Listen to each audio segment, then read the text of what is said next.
Ito po yung naging malaking problema in the early 90s. Dahil ito ay dinala po sa konseho at ako'y konsehado ng bayan ng panahon na yan.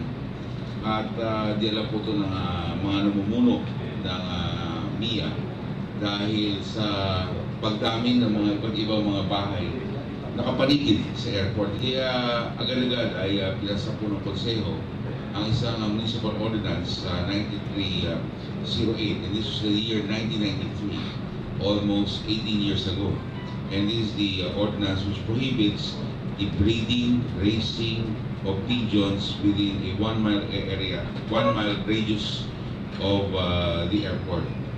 And to strengthen this further, in 1996, another ordinance was introduced, and this is ordinance number 589, series of 1996. And this is the ordinance which prohibits the selling and raising of pigeons and the use of remote controlled air toys at the flying of kites within a 5 mile radius. Dahil the City Council and the leadership of the city believes na importanteng maprotektahan natin ang ating mga aeroplano at yung mga nakasakay po rito. Though the City Council knows for a fact that it is impossible to eliminate, sabi nga po ng ating representante galing sa PAL, nauna pong evil case sa aeroplano, medyo mahirapan po tayong totally to eliminate. But I think what we can do is try to reduce the number of birds that fly by already controlling the breeding farms of the birds. Do you plan, Vice Mayor, to request private owners of bird sanctuaries to relocate somewhere? Well, definitely. Once the ordinance is passed, they will have to move.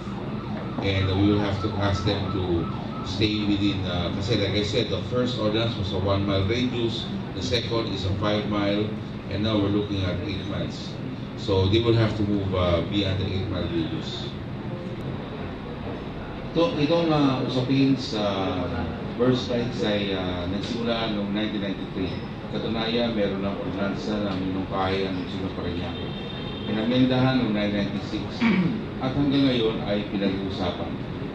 Almost 18 years has passed from the first ordinance, and it is still being discussed. And I would like to thank yung balikan ni Loli sa Aloha na sana itong usapin na to at itong meeting na ito ngayong umaga, as mentioned by Yusek Robert Rivera, ay magbigay buhay to a more dynamic approach in trying to solve the bird strike issue.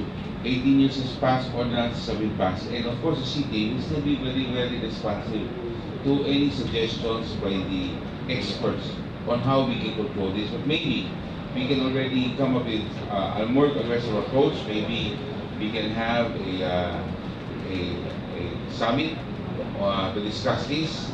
And of course, after being discussed, let us make sure that everybody in that meeting will be assigned their respective tasks, and that the jobs be done and timetables be set, considering that there are this is a problem that needs a solution. Of course, we cannot totally eliminate it, but what we can really do is try to reduce the risk.